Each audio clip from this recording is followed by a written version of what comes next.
In a world where two friends decided to watch movies from their youth, then decided to start a podcast about it, we present to you the Movie Test of Time. A podcast about the only medium that matters, the movies. Presenting your hosts, America's sweetheart, Beth Martin, and Irish ruffian, Andy Young. Hello, that's us, your criminal and thrill-seeking hosts, this week looking at Gone in 60 Seconds. Beth, a pleasure as always. What's the crack? Hi. So, heyo. It is the end of the school year, which means I get to start sleeping in the mornings. I'm very excited about this because, That's nice. Yeah, you know. Are they both good at sleeping in? They're going to get better at it as they, get older and they start going through, the hormone changes, and then the body's like, I need to sleep until noon. Do you remember those days? That's a good point. Yeah. So, when you were under your stone cold Steve Austin blanket. Hell yeah. No, I didn't get that, Beth, until I was 19. That's right, you were in college.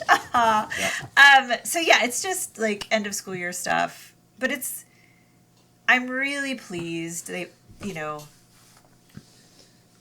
I'm really pleased with how the kids are doing in school. We had Charles's chess club party yesterday, and Harper helps with everything. So it's just it feels, they're both sad. They're both sad about the school year ending, and Harper had a really favorite teacher that's retiring.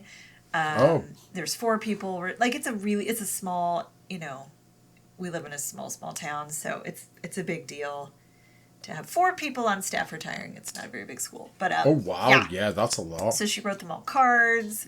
And Charles has been I don't know if you guys had yearbooks and you'd go around and get messages or. Yeah. Yep. So they're doing that. They're getting what they call it people's autographs. Yes. We don't get, I've seen what an American yearbook looks like. It's not quite like that, but we do have things like that kind of, And you write things like, stay sweet, have a good summer.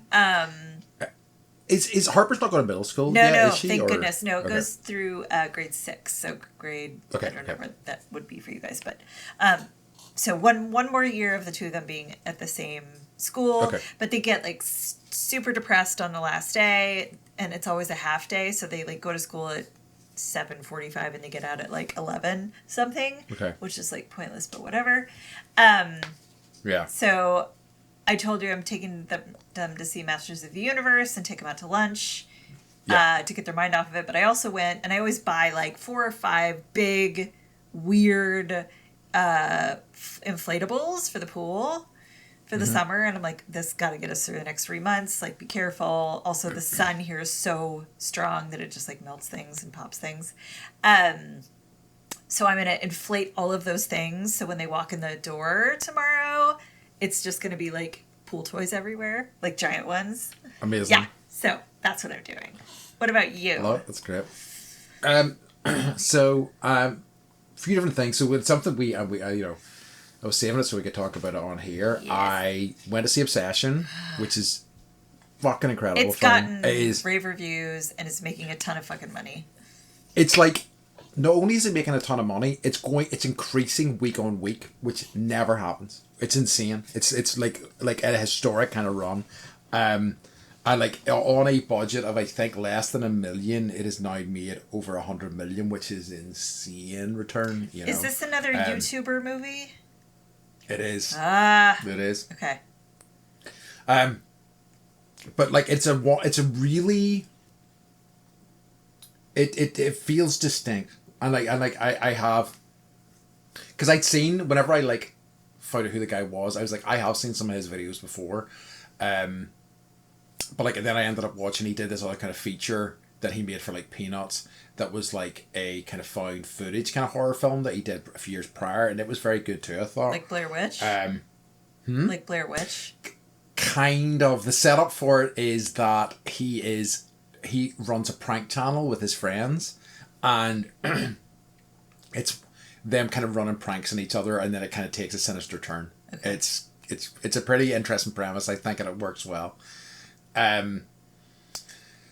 But Obsession has such a unique tone, and like that's apparently what they were really going for. Like it was kind of to be more like, rather than like straight horror vibes, because the setup is essentially this boy gets this, he's in love with this girl, he can't tell her, he just finds it impossible to tell her, so he like breaks this wish stick and wishes that she was like loved him more than anybody else in the world.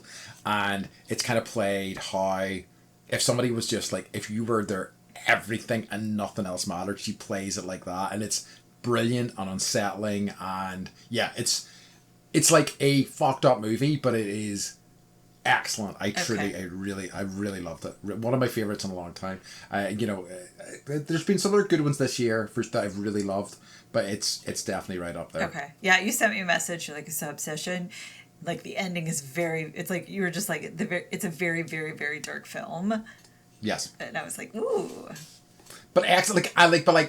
Excellent, and like there's humor in it. But your threshold for dark is pretty. You have a high threshold for dark, which I appreciate because point. I do too. But that's my personality, yes. Which it's not yours, but you find that in movies. Yes, very much. And for me, I'm like, see, I knew the world was like this, haha, and it's more vindication. I think it's more like it's such a unique spin on darkness, I think, as well. Like it just feels like such a kind of interesting angle on it, and I think like the main actress, like she does such an incredible job of like epitomizing this. She really fucking goes for it, and it feels very kind of believable. It's really, really excellent. Okay.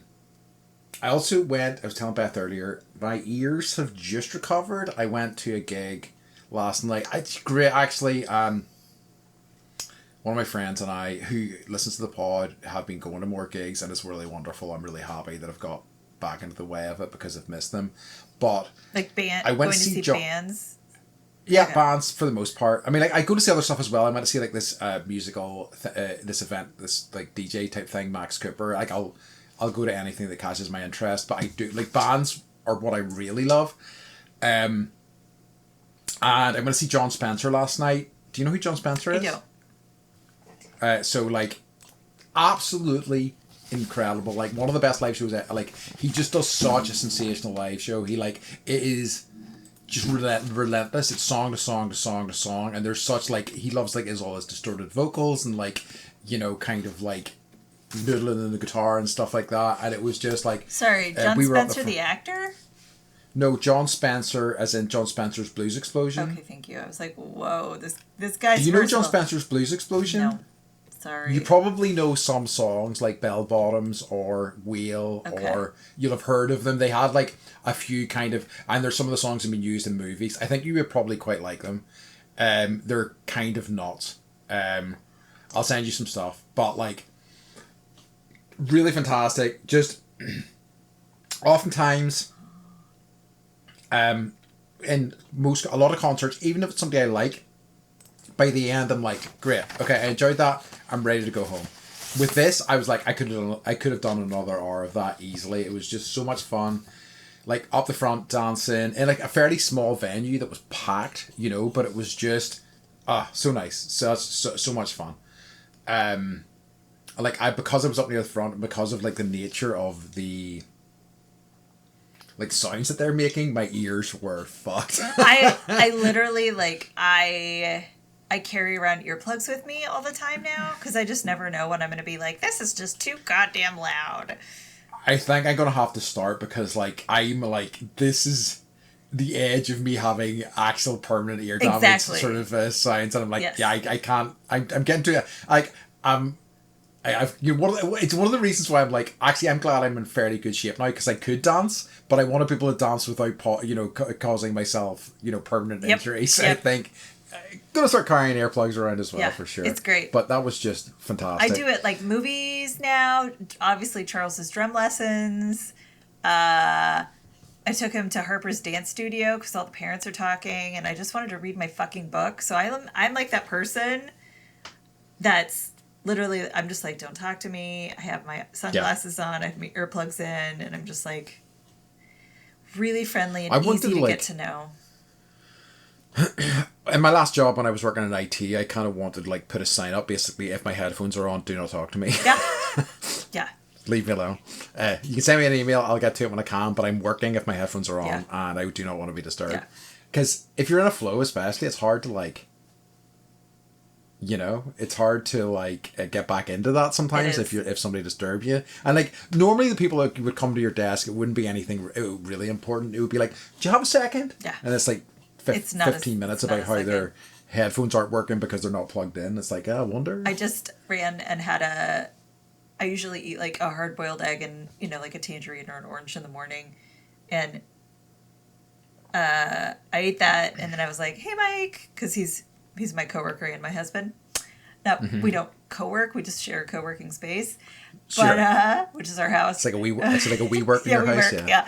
And I was like, hey, and I was, you know, extra flirty. So I was like, I just had a hard-boiled egg, and then I blew in his face, and he was just like, normally he's like, haha, but like the one time a year he was like in the flow, and he was like, he's like, please no, can you please shut my door? And I was like, was it the hard-boiled like farty egg breath or what? Hey, look, listen, Aren't you glad that we don't have cubicles next to each other, because I would do the same shit to you? And yes, very much so. Yep. Last thing was I had a friend over visiting from Australia who I hadn't seen in fun. 16 years, Oh I think, or 16, 17 years. Is this when you lived over there? Yep. So basically, like, That's amazing. And I ended up, like, I knew her, it's a long story, and I won't get into the whole thing, but essentially I knew her boyfriend over there, and, like, we had chatted online before, but we hadn't really met in person, and met him over there, just looking for advice about Sydney. We got on really well, and he invited me to stay in his apartment for, like, a month, and love them to bits. Like, I love them both to bits. They're both great people. They're no longer together, but I've stayed in touch with them both separately. So, you know, I was overjoyed whenever they were coming over here, or whenever she was coming over here. She came over with like another friend of hers to like show them around. But it was another one where like they were over here and they were asking me lots of questions about Northern Ireland and stuff, and I'm like, it's complicated. I know stuff, and like I have opinions on these things, but there's a lot I don't know, and like I just took them to there's the Ulster Museum has a Troubles exhibit, and it really did you go there? No, but did I take you there? No, but I'm well, okay, yeah. I'm coming over to see Andy in July, and so we're like, and so I was looking at, they've got like a automotive museum, and they've got yes. I was like, Mike, they have a whole museum about the Troubles. They don't call it Civil War, they call it Troubles. The Troubles, how cute! It's so cute, I know, right? I'm like, what are the Troubles? People keep talking about the Troubles, and you were like, yeah, that was like the war that we had. I was like, oh. How are the Troubles troubling? Yeah. They, so like, yeah, it's so like we were just doing that, and like I think I made a decent account of myself, but there was a lot of questions like I couldn't answer for them. But it was lovely, you know, like they really wanted to see like some trad music and stuff like that, and I never go to that sort of thing. What is it? Trad? Trap. So trad is like traditional Irish music. Oh. In this country it would be, I guess trad would be the traditional music of whatever country you're in. So we did find a place, and we literally got a table right by the band, and they were loving it. My friend Nat she's a musician herself. She like sings a lot. I think she plays guitar. She plays a few different instruments. So she was talking to them about instruments and stuff like that. So it was lovely. It was a really lovely experience, awesome. You know. And this was just like part of their larger trip through around Ireland, basically. So I've been getting updates, and they're having a blast. It's amazing. How was it like seeing each other after not seeing each other for like 16 years or whatever? It was great. Like I count myself as being very lucky in my life in that I have a lot of friends who, no matter how much time we have spent apart, whenever we are together, it's like no time has passed, you know. Yep.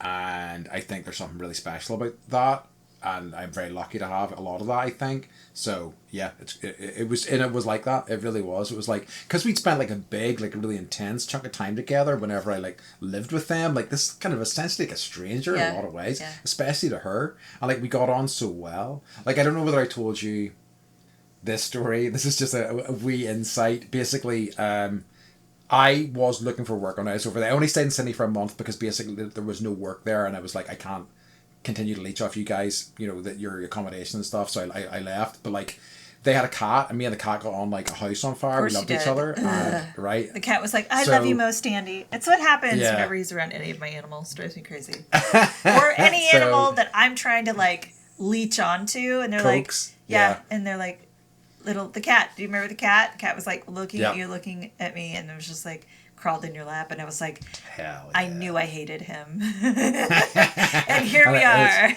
Here we are. So at the end of that time together, I bought them some gifts just to say thank you for everything. And one of the gifts I got them was a framed photo of me and their cat. Which they really loved. They made them laugh. It was meant to be a joke, but they loved it, and they kept it on their shelf for years. So yeah, that really made me chuckle. That's so awesome. Yeah. Good. But yeah, so that's my crack for this week. Beth, do you have any what's occurring for us? Do. So let's see. Sorry, I've got some of my notes are a little. Okay, yes. Okay. So this is back to Malick. Terrence, we did a month of Terrence Malick. You guys can go back and listen to those episodes. So this top fan said, "I have seen Tree of Life and will offer a highly subjective, lukewarm defense of it," because you and I were both like, not to give it away, but we were. So all based around that shot of those boys walking and tugging idly at leaves. I've not seen To the Wonder, which is Malick with Ben Affleck. Malaflick, which sounds like a word for something. Malafliction? Yeah, it does. Flicent? So I figured you guys could take the hit and let the rest of us know what that's like. Meaning To the Wonder. Andy's looking like... He wants us to take a lot of hits. I know. The last one I watched was The Knight of Cups, which was Malick and Christian Bale, and that delivered it for me, but it was Malicking like a motherfucker, so warning to normies and casuals there. It has been mostly Terrence Malick related hits he wants us to take, in fairness, but like, you know.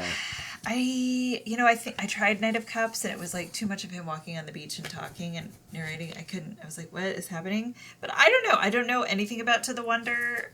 I could always take one. Nor do I. Yeah, okay, well, it will go on the list. Thank you, Top Fan. We always listen to you. Sure, we do, though. Yeah. It just, It'll go on the list, all right. Andy's adding it, but he's just using a funny way to say it. And he's rolling his eyes like he's not actually doing it. I got to add it to the list, definitely. I also have...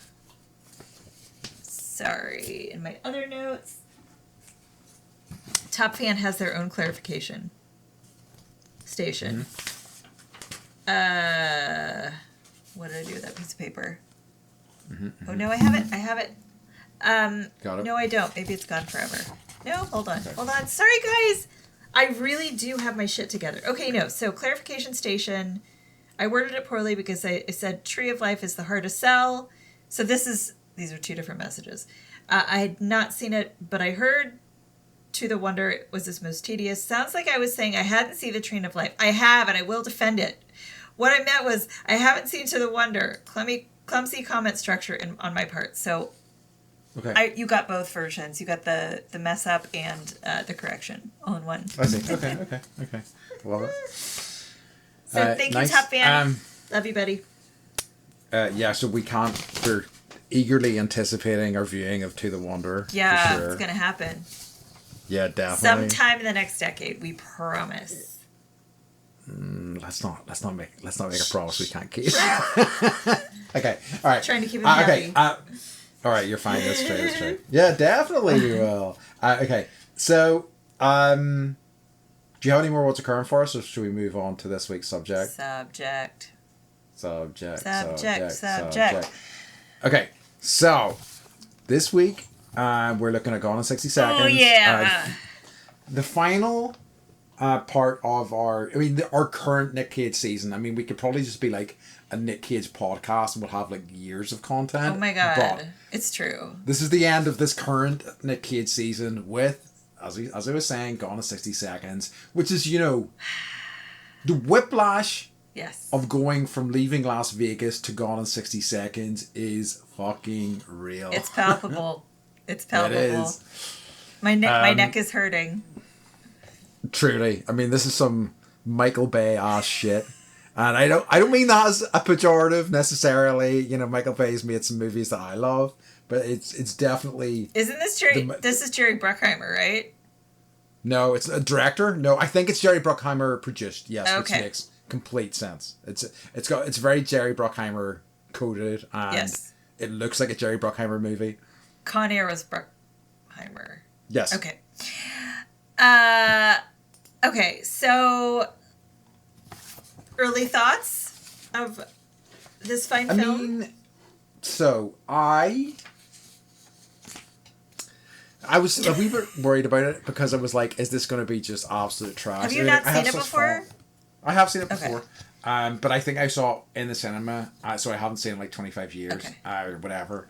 And like I have such fondness for films like The Rock or Con Air. I think they're incredible. It's such entertainment, such entertaining kind of nonsense. And I was a little bit worried that this was going to be one of the kind of poorly made ones. But I found it really, like, it's glossy bullshit. And like none of it feels real or anything, you know, like it does feel like completely artificial. Especially there's something about how these films are shot that's just kind of like, it's like a magazine ad, you know, that has like gained sentience and come to life, you know. That's a like, great description. Again, but it's like, there's space for those things, and I feel like this feels a bit more, you know. It has a charm to it. We've talked recently about, you know, kind of modern blockbusters feeling a bit like their edges have all been sanded off, and this one does have some spiky stuff, some you know, and some like fun bits, and like, so like I enjoyed it. I think overall, I must say. Mm-hmm, me too. I mean, I own this on DVD. Nice. Watched it on DVD. So I got to see the previews for Shanghai Noon and Shanghai Surprise, right? Which Shanghai Surprise? Yes, they made a few of the Shanghai movies apparently. So, and Shanghai Surprise. Wait, Shanghai Noon. I don't think it was Shanghai Surprise. Was that the one that Madonna was in? Yeah, Shanghai Nights is the second one. Shanghai Surprise. Shanghai Surprise is something very different. I think that's a Madonna movie from the 80s, and it like didn't get very good reviews. And okay, it is. That's so correct. Okay, so I was wrong, but I was also right, as with most things. Okay, so this was produced by Touchstone Pictures. What happened to them? Are they still? Touchstone were owned by Disney. Okay, so they just think they're still. Let me look into it. Go ahead. So I just feel like all these, again, I was complaining about this last week, like, not complaining, but I'm just making an observation of production companies, and even ones like big, like Touchstone, and I was like, oh, that feels comfortable to see, like, their logo and their little intro that all the production companies have, and I was like, I don't feel like I've seen that in a while, so... Yeah, it looks like it's been retired. Okay. Because when they absorbed Fox... I don't like the absorption. No, it's awful. Okay. Agreed. Okay, so I have a Con Air story because, and we'll get into this, but there's a connection between, well, obviously there's many connections, but so I was watching this interview with John Malkovich, who was in Con Air with Nicolas Cage, and he was working on some mini-series that he was writing with this really great... French writer, and they were researching things, and like, but this was back in the day when you'd get, you know, a letterbox, and it would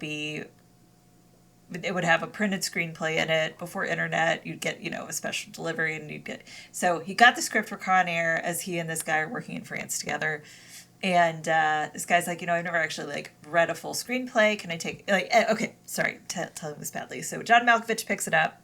He looks at the name, he looks at the character names, and they all have like French romanicist last names which apparently for him is a great thing. And he sees that the director is Jerry Bruckheimer, and he's like, sweet. And puts it down, like, whatever. And the guy's like, can I borrow it and read it tonight and give it back to you tomorrow? And he was like, sure. So he does, and he comes down, and he's like, I'm so glad that you did not accept this screenplay and didn't read it. You know, it's like the worst shit I've ever read. And John Malkovich is like, oh no, I'm doing the movie. He's like, I saw everything I needed to see. Con Air, these French romanticist names, and Jerry Bruckheimer. I was like, yeah, I'm in. Then sorry. Sign me up. He pretty knew exactly what it was going to be. And like a beloved action film in the 90s, like Con Air. Totally. Also semi-believable, not believable. But and I also wrote down, so there, in this movie, Nicolas Cage's brother, his little brother's name is Kip. And I'm just like, all little brothers' names are Kip. Like, oh, Kip. So. Yeah, it does feel like a very little brother name. Yeah, that's true. How do we make him sound, like a child? Yes. So, yeah, those are my thoughts. I like it. Had really nothing to do with the movie other than... Can you give us a quick synopsis to kick things off?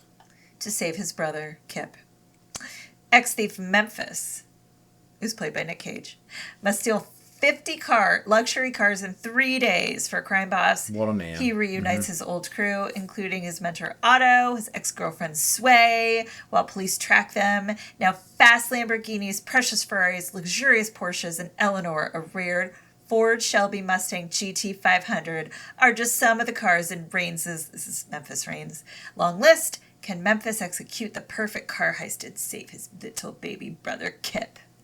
I added a few little things to that, but yeah, that's and it's good. No, it's a good overview. In a world of remakes.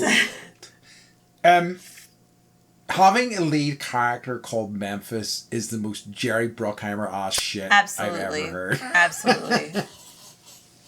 It's like, come on. Like, as soon as I heard it, I was like, fuck. But I'm in. It's Nic Cage, I'm in, but like, it's like going to the kids' school, and like, we're in a military town. We've got a lot of people that, fly planes, and every other kid is named Maverick. Yeah. That's so funny. Like, my friend Maverick. I'm like, Maverick this or Maverick, Jones or Johnson. And they're like, eh. So anyways. Is that his nickname? No. There's no Memphis. No Memphises here. No.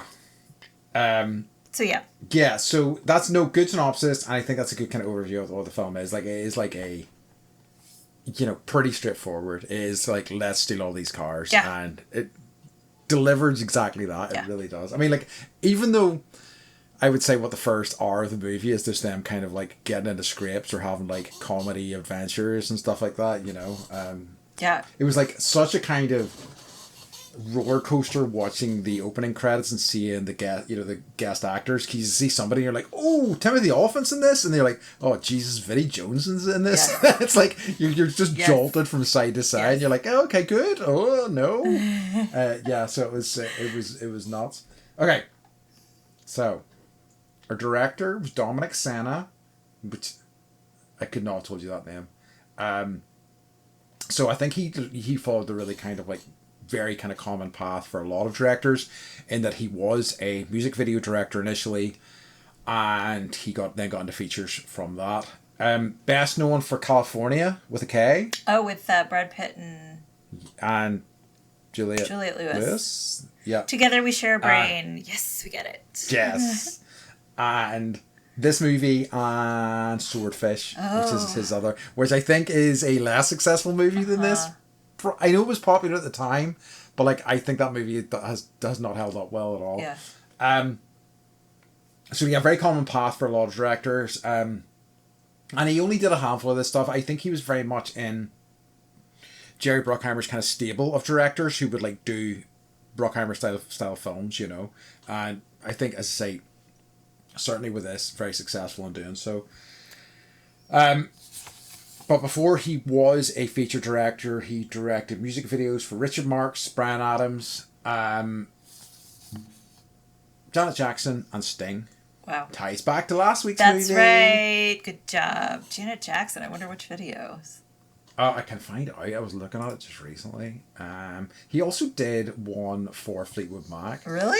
Janet Jackson, he did. Yeah, he did a few for Janet Jackson. Let's Wait a While. The Pleasure Principle. I think that's it. Oh no, Miss You Much, Rhythm Nation. Oh wow. Come Back to Life. Wow. Tons for her. Okay. So yeah, lots and lots.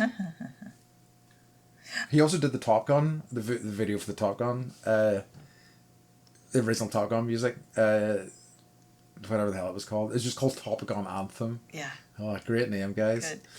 Good. Okay, so this is actually a remake. Did you know that? I did. So there's an original Gone in 60 Seconds that came out in 1974. The story was written by a man named H.B. Halicki, who did the first one. He unfortunately and Scott Rosenberg, who also wrote Con Air, Venom, Kangaroo Jack, High Fidelity, and Beautiful Girls. So quite a lot of different films. But he passed away.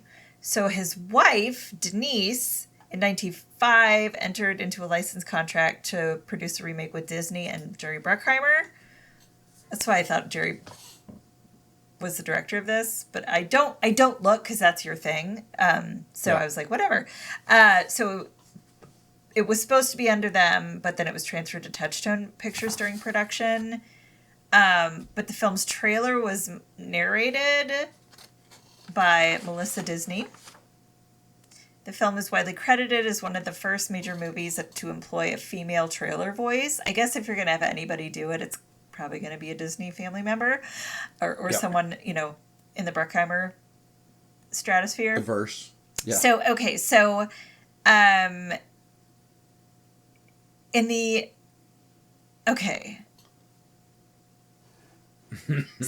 Mm-hmm. It's all right. So in the original Gone in 60 Seconds, it was this is interesting stuff. So this is nothing to do with this movie, but it kind of does. So it was an independent film. Halicki wrote, starred, and directed and produced, and he did his own stunt work for the film that came out in 1974. Okay. Yeah. Mm-hmm. So in a contemporary context, the portions of the film preceding the chase sequence are generally seen as on par with period B film. Halicki employed family and friends instead of professional actors to play the parts in the film to keep the budget low. The characters were depicted as being members of the emergency services, were actually police officers, firemen, or paramedics. And the then mayor of Carson City, California, Saki Yamamoto, also appears in the film as himself. So I feel like I need to go back and give the original a watch. I'm just looking here. It seems like it was successful. Like it was a film that was made for very little money, but made like millions at the box office. Yeah. That's kind of nuts. Yeah. So to have a remake done. Thank you, to his widow for allowing us to throw Nic Cage into the same role as her husband who had passed. So. Well, nuts. Yep. Very interesting. Fascinating. I know. Wow, that's a Wikipedia page. Also, he made a movie called The Junk Man, which I watched the preview for. It looks fucking epic. So, I don't know. We may have to go backwards and further back in time. Fascinating. Yeah, with our list of things to watch. Okay. So right, okay. So I was looking at director, I was looking at composer, it was like, and I mean, zero disrespect to Dominic Sena. I was like, this is going to be a no-name director, a no-name composer. And then they're like, send no disrespect and then send that's terrible. I just was like, these are going to be guys who've just done a few different films and then not much. And I thought very much the same for the composer. Composer was a guy called Trevor Rabin. It's kind of similar to his the original. Wikipedia page, his colossal Wikipedia page. Oh no, really? He is a musician, songwriter, and composer. Oh. He's in the prog rock band Yes. What? Yeah.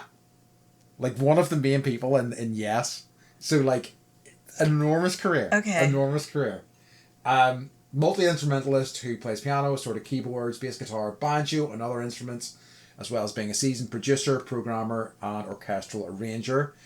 And in like a lot of the stuff that he did, he performs all the parts himself. So like he has just got a legendary career, and I was like, wow, okay, making a fool out of me. So again, just the fact that he's in Yes, you're a hugely influential prog rock band is massive. Yeah. But yeah, so there you go.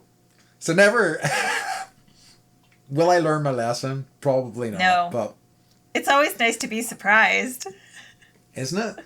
When you're assuming, you're like, this is how it's going to be, and then you're like, this is going to be some guy who's just knocked a few like his tracks his together. brother-in-law. Like, yeah, because like it's fine, but it's just like there seemed to be like a stock kind of sound for a lot of these like these movies, these action movies, and it just kind of felt like that. It felt very much like The Rock and Con Air and all those sorts of things. Like it felt perfunctory, and like it's fine, but it doesn't really like it just kind of meets the film at the level it's at and doesn't do anything like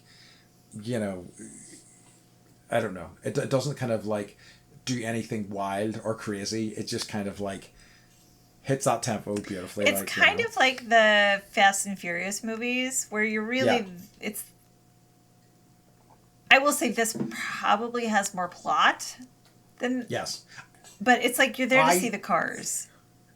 Exactly that. And I think you're right. And the same with Fast and Furious. I think for a lot of movies like that, it's like a lot of that audience aren't going to give a shit about the music unless it's really awful. As long as it does the job, it gets the job done, that's all they're looking for. Yeah. And, and I think, definitely successful here in that regard. Agreed. So cast-wise, I always love seeing Robert Duvall playing. Yes, me too. And he does play a fair amount. Like he was in Days of Thunder and, playing the guy that works on cars. And in this, he was playing the guy that works on cars. And so, definitely in his wheelhouse. Yeah, a fairly thankless role for like somebody of his talent. You know what I mean? Like, I mean, don't get me wrong. No. He has some stuff to do, but like, I kind of like, there's a kind of like a montage-y type scene, and I'm just like, you poor bastards. I know. This is just really kind of like cheesy and naff, and like, all these kind of fake laughing scenes and stuff like that, and it just feels so maybe manipulative is too strong a word, but it does feel like this sort of very kind of fake camaraderie thing, and I'm kind of it's like new school and old school too, because he's Nicolas Cage is to like get his crew back together, but his little brother Kip also has a crew, and they do things differently, and it's like, okay. And I like don't mind those bits. I don't and either. I kind of get that the film can't just be wall to wall car chases because like they don't have the budget for that. But I'm kind of like with a lot of that shit. I'm like, all right, let's get it over and done with. I think the one exception to that was the Vinnie Jones. I whenever I found out Vinnie Jones was mute, I was like, yes. Okay, I'm not going to mind Vinnie Jones at all in this movie. So Vinnie Jones teaming up with the Sphinx, as he's called, teaming up with Mirror Man. I thought that was great. This guy just talking at him was a lot of fun. But a lot of the rest of it, I was like, all right, let's keep going here. Let's keep going. Yeah. The kids, this was definitely one that we were like, the kids should watch this. And Mike loves it because, he's a car guy. Isn't it? I don't know. Sure. He's like an obscure car guy, but he'll be like, that, which one do you like the best? Oh, that's the second most expensive car ever. Or, now he's like obsessed with BMWs just because we watched this the other night. And he's like, this one down the street, let's go take a walk and look at it. So we've walked by it 5 times now. He's like, it's got a stick shift. And I'm like, you don't even like BMWs. Like he's got barely BMW. But he likes a stick shift, doesn't he? Yeah. Even if it's on the left-hand side, like you guys drive. So, the kids loved it. He loved it. I always enjoy this movie because, it's like we talk about brain vacations sometimes. This is definitely like a vacation for my brain type of movie. Yeah. I don't have to think. I remember I worked at a college and there was this cute little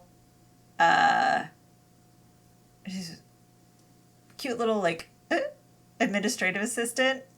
But she had the special talent where she could hear any engine and know exactly what it was and exactly the year that it came out, or years. So I always think of it's like that one. Yeah. What do you call her? Marissa Tomei and My Cousin Vinny. Exactly. All the yes. automotive. Yes. So it was awesome. But she was like really doing it, and she was like 70. And she drove a little like some type of Corvette to work every day and had a special parking spot. That's just who she was. No one else got a special parking spot, not even the president, but she did. Anyways, so, you know, believability, not really.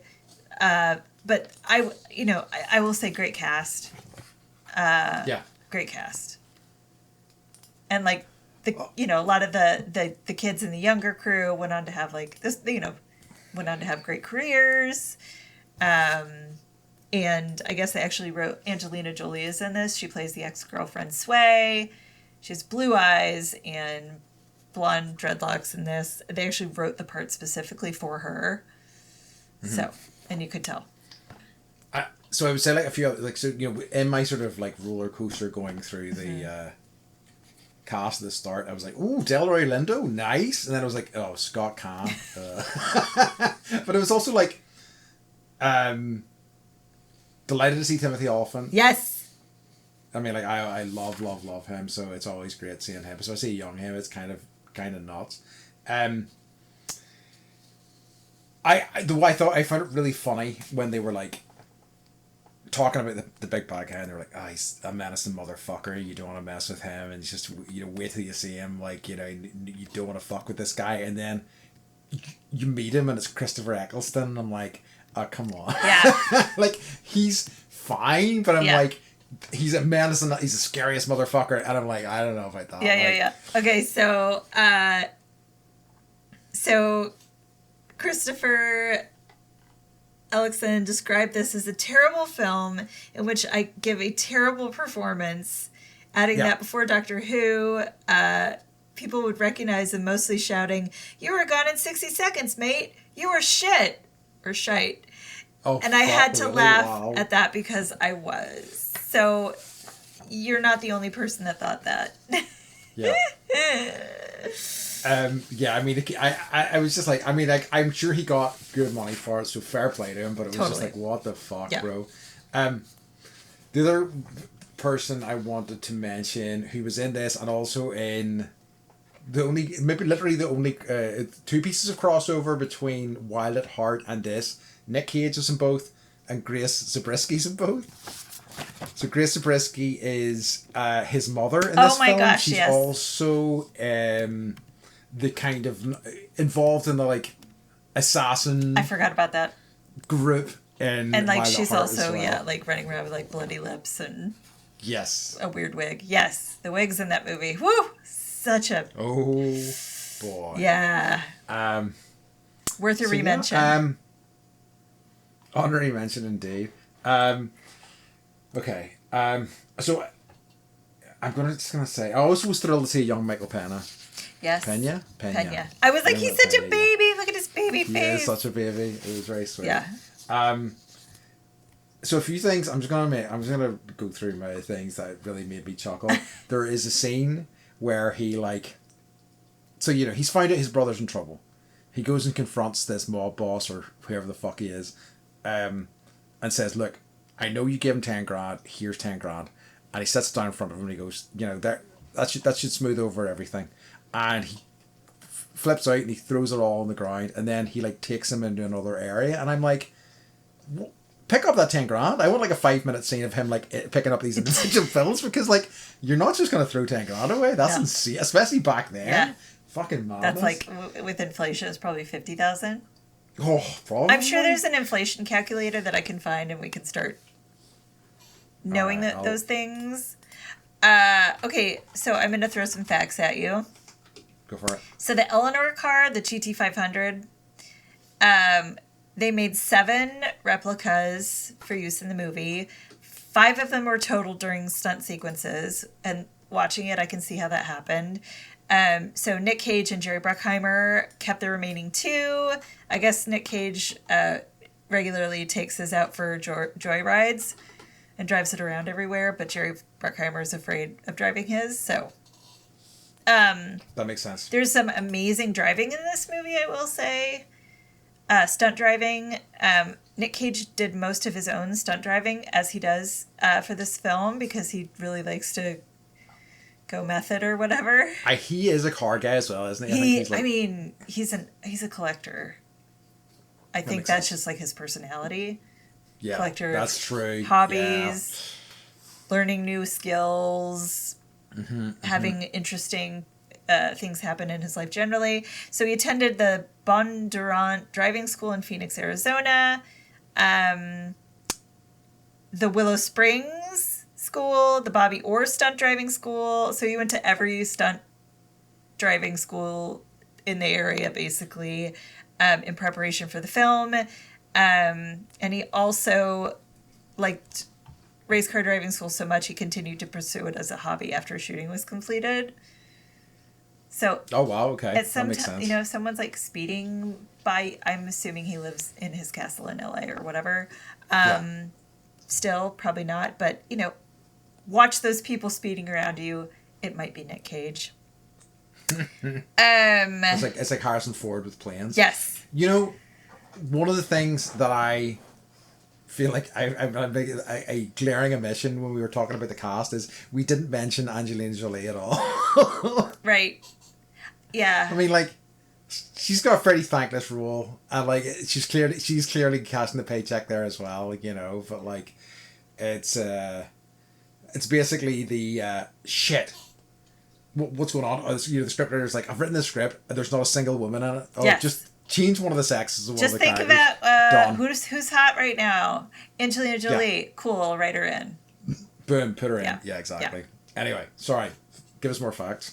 So when Mirror Man is talking to the clerk at the police impound yard, a sign can be, and I looked for this and I do see it, a sign can be seen in the background that reads, "If you leave your car unlocked, it will be gone in 60 seconds. The same sign was used in Gone in 60 Seconds from 1974.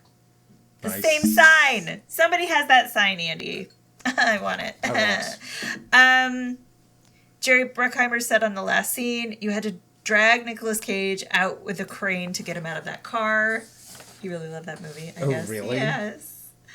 I like this fact. Robert Duvall worked with a professional car detailer to prepare for his role. Okay. Here's how you detail a car. It's more than just cleaning it. I know it's like paint and Bondo and all those other things. So Dominic Senna said that Nic Cage and Giovanni Ribisi, who plays Kip, shared a shrewd sense of humor. They found a way to twist the dialogue and were in sync. To me, they even look like brothers. So I think that they were kind of improving their way through, which I always appreciate. Yeah, absolutely. In 2012, a group called the Gone in 60 Seconds Gang was arrested for stealing 39 cars in the UK. Oh. So, Andy, that's where you live. What the heck? I know. I could have let that happen. Were you in the gang? No. My driving's not that good. You're like... this is true. I did do a few interviews. But I didn't make it to the final round. I see. Of a gang. I tried. Okay. Yeah. So, yeah. Believability. I mean, like, it's cartoonish. Yeah. Effectively so. Like, I mean, like, again, it's like, I think you can't rank the Jerry Bruckheimer films, in terms of believability. It's just not what they're there for. They're there to be this heightened kind of like reality, and I think they do that very well. Totally. Totally. It's like, the 90s blockbuster. Or whenever this came out. It was the 90s, wasn't it? I think it was 2000, actually, but basically the 90s, yeah. I always think of when I hear... Did you ever watch Conan O'Brien's show with Andy Richter? Yes. And they would do it in the year 2000? Yes, I've seen some of those, yeah. In the year 2000! They would be and this was like in 2005 and stuff like that. Yeah, after the fact. It was before, but then they were like, this is funny, we're just going to keep doing it, even though 2000 has passed. So I do have... I will say that the stick shift is lost. It's a lost art in America. Yeah. So, like, all these cars that they're boosting, it's like, yeah, every car now is automatic. Yeah, it does kind of suck, honestly. I do love it. Like, I think I can understand why. I get people who don't like driving or are scared of driving, how it can simplify it a little bit. Or, like, but traffic, where you're like, first Yes. second, neutral first. It's like, I can't. But it's just, yeah. My old man comment about this film was whenever they were stealing cars, so basically the kind of like final heist takes place one night. Yeah. Right? Yeah. And they're boosting cars, like basically the boat's leaving at 8 a.m. the next day. And a timer comes up every now and again. And it's like 3 hours remaining or whatever, 4 hours remaining. And I kept being like, because they keep stealing cars and there's like groups of people hanging out and partying. And I'm like, people are up at 4 or 5 a.m. partying? They need to get home to their beds. What are you doing, guys? Yeah, come on. Agreed. It's true. So, you're not wrong, actually. So yeah, that was my old man reaction to this film. Yeah, like the teenagers in the house party, and I was like, "What are they doing up so late?" Shaking my tiny fist. Yeah. Come on, get to bed, guys. Yeah. Okay, since we're rounding out our Nicolas Cage month number 1, do you want to hear a few extra Nic Cage randomness? Because please. Okay, so he trains in Brazilian Jiu-Jitsu under Royce Gracie. He also trains in Wing Chun, Karate, and Jeet Kune Do. Okay. Hold on. Okay. Yeah, because Royce Gracie is legit. Like, he's one of the big names in Brazilian Jiu-Jitsu. Yes. Yeah. And I didn't know that until the kids started jiu-jitsu, and I was like, holy shit. Yeah. They're not doing it anymore because they're pacifists. Okay, so he was, I don't know, did you ever see The Wrestler? Yes. The Darren Aronofsky movie? So he was originally cast as Randy the Ram Robinson. Ooh. I know, but he had to drop out of the film because he didn't have time to, like, bulk up for the role. Yeah. And so they went with Mickey Rourke instead, who was probably like, I'll take steroids. But Mickey would go on to win a Golden Globe and be nominated for an Oscar for his performance in that movie. I think, like, Mickey Rourke's also, like, a boxer. Like, he boxes a lot of the time, so he was probably in shape, you know, in a shape closer to where he needed to be. Yeah. But I would love to have seen a Nicolas Cage. I know. As much as I love The Wrestler, I think it's a great movie. Yeah. I would love to have seen a Nicolas Cage version of that. I know. So, well, we'll talk about it when we talk about, like, redo or refuse and all that. Yeah, absolutely. So, he was also offered the role of Norman Osborn in the early 2000s Spider-Man movies.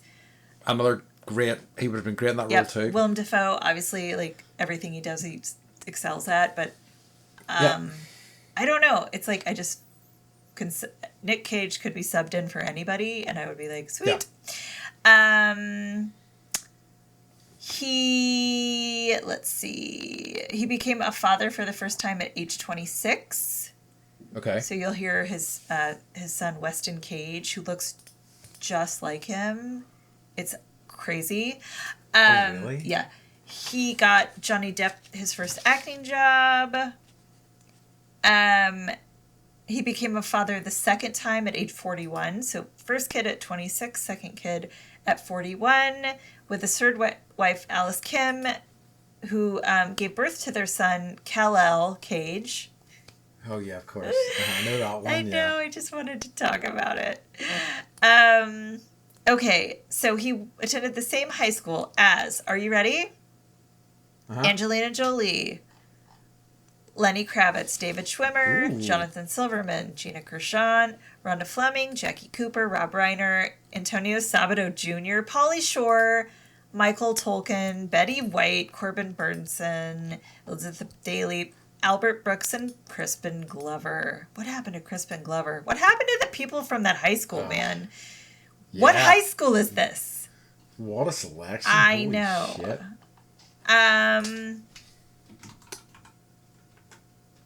Okay.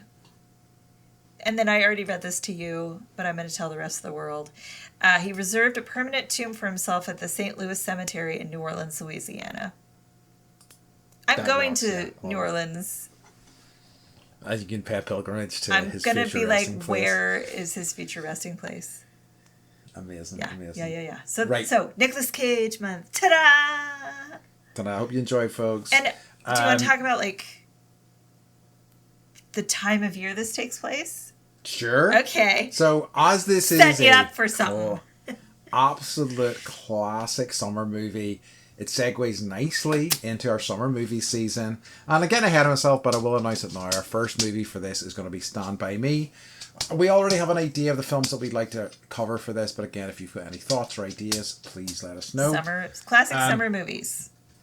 But to finish off this movie properly, too legit to fit for me. It's got to be Giovanni Ribisi. He's got that like really nice scumbag fit. Look, Everything is greasy. Yes. Oh, everything's greasy. It's great. I love it. His pants, his jacket, his hair. Oh, his house, his cooking. His cooking. I was gonna mention his cooking. Greasy. What did he even cook? He was like making breakfast, and it was like little bits of ham and salt. It was awful. Yeah, it was just not good at all. No.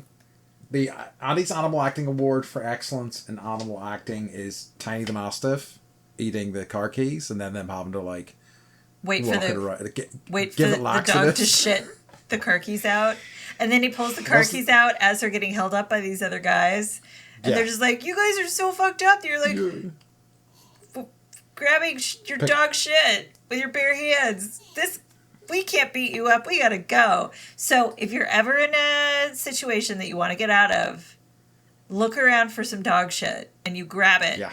And you squeeze it between your fingers and they will run away. You'll never get beat up ever again. Perfect. Yep. All right. So Beth, yes. in terms of Gone in 60 Seconds, would you revisit, remember, refuse, or redo? Yeah. I would revisit. I love this movie so much. I probably watch it every 2 years. Oh, really? Yeah. I love it. Yeah. It went down easy for me, I have to say, but I think I'd probably be a remember. I would like, even though I love The Rock. I love it so much. And I haven't even watched it in like 15 years maybe. So like these are just not the type of films. I don't tend to revisit films anyway, but these are not the sort of things I do revisit. So I think I'm at a remember, but I did enjoy this revisit of it. I was a bit worried that this was just going to be really rough and just like real crap, but I did quite enjoy it. I say I went down easy and there's nothing wrong with that. No, it's just like I watched The Rock probably every like 3 or 4 years. Hell yeah. Connie are like, maybe it's because I'm an American, but I'm like, yeah, I want to, I want the yeah, so good. All the music and that. Yeah. So, we can agree to disagree on that, and I'm not going to fault you for it. And it's already been remade, so. Yeah, it's true. That's true. Yeah. Okay. What has been bringing you joy this week? To continue on with my major sporting activities, being that I'm a golfer now, I'm also of course a pro badminton player. Mm-hmm. So I got the kids. I just remember like having a couple of rackets and some birdies as a kid, and like how much fun it was to play in the backyard. Like, we're not serious. It's, you're just trying to like hop around. I'm sorry I'm talking about so much dog shit, but like, it's like you're playing badminton, but you're also trying not to step on dog shit. So it's like extra fun. But I went out the other night with Mike was out playing with the kids, and I had come home from something, and they're like, pick up a racket, and I was like, okay. And I hadn't played since I don't know, like middle school, high school, and I was like, oh, this feels good. My body was like, remember, this is how you do it, and I was like, doing so good at beating my tiny children at badminton. They were like, you're so good at this, Mommy. They didn't actually say that, but I was like, damn, I rock at this game. Hell yeah. I don't know what score is, or how to actually play, or if I can serve overhand or underhand, but... Beth, golf badminton. You've changed. I'm a jock now. I'm a jock. I don't even know you anymore. I know. I gotta go have some protein powder after this. Hell yeah. It's bulk up. All right. What about you? So for me, I literally just finished this game last week. I'm not going to talk about this too much because it's a dense text, but there was a game called The Altars that I've been looking forward to playing. Essentially, the very small description of this game, or short description of this game. You're on a space mission. You land on this planet. Your crew's been wiped out, and you're there mining this mineral that can only be found in alien planets, and is very important for Earth. And in order for you to survive this mission, you only have one set of skills. But what you have is a system in the ship that allows you to create alters of yourself that have lived different experiences. So the person you start off with builds things, like he's there to construct stuff. You can branch off and create somebody who is a miner. You can branch off and create somebody who's a doctor, branch off and create somebody who's a scientist. And that in and of itself is interesting, but all these people, it's all this existential stuff where these people have been created and they're like, but is my reality not real? Why is it not real? And then they have all these other things. It's just such a fun... Are they having their own experiences too? Or are they all working together? They are, but they're also... some of them really don't get along. Like the scientist and the miner had very different lives. And the scientist really looks down on the miner and things like that. So how they interact is fascinating. Wow. It's just such a... From what I thought it was going to be an interesting game, but I had no idea the kind of how deep it goes and the tendrils. And it's also a kind of management game and things like that, but I've not really played anything like it, and it was just such a fascinating experience. What's it called again? The Altars. So Alters. But it really rocks. It was I really loved it. It's rare these days that I'm really excited to get into a game and I'm thinking about it, and it really grabbed me for the length of time I played it. It sounds cool. And cool. What was the name of the game that you mentioned? I was like, I'm going to write it down. Mixtape. Okay. Yeah. I have not forgotten. Okay. Andy was like... Love it. It was the first time ever you were like, I think I'm recommending that you play this game a couple weeks ago. And I haven't forgotten. I really do think you did it. It's been getting mixed reactions online, but I think you will love it. I think you'll respond to it the same way I did. Yeah. I think you will really... and the music's just fantastic through it as well, I think. All right, so as I said already, I'm going to remind you all at home, we're going to be watching Stand By Me next week. If you want to watch along at home. Beth, can you tell everybody where they can find us? Find us at movietestofTime.com. Let your friends know they like podcasts that, we're doing this. Yeah. And we'd love to hear feedback. Thank you to all of our friends and family and everybody that... My mom was like, I'm going to listen to it. I swear. You talk about the kids, right? And I was like, yeah. She was like, but I'm also your daughter. You can just have conversations with me. Yeah. Amazing. So find us. Mom, I love you. Yeah, exactly. But love it. All right. In that case, we have reached the end of this week's episode. And as always, we'd like to say goodbye to our criminal and thrill-seeking fans. And I mean it this week, you are criminals and you're thrill-seeking. That's right. All right. We love you. Bye. Love you. Bye.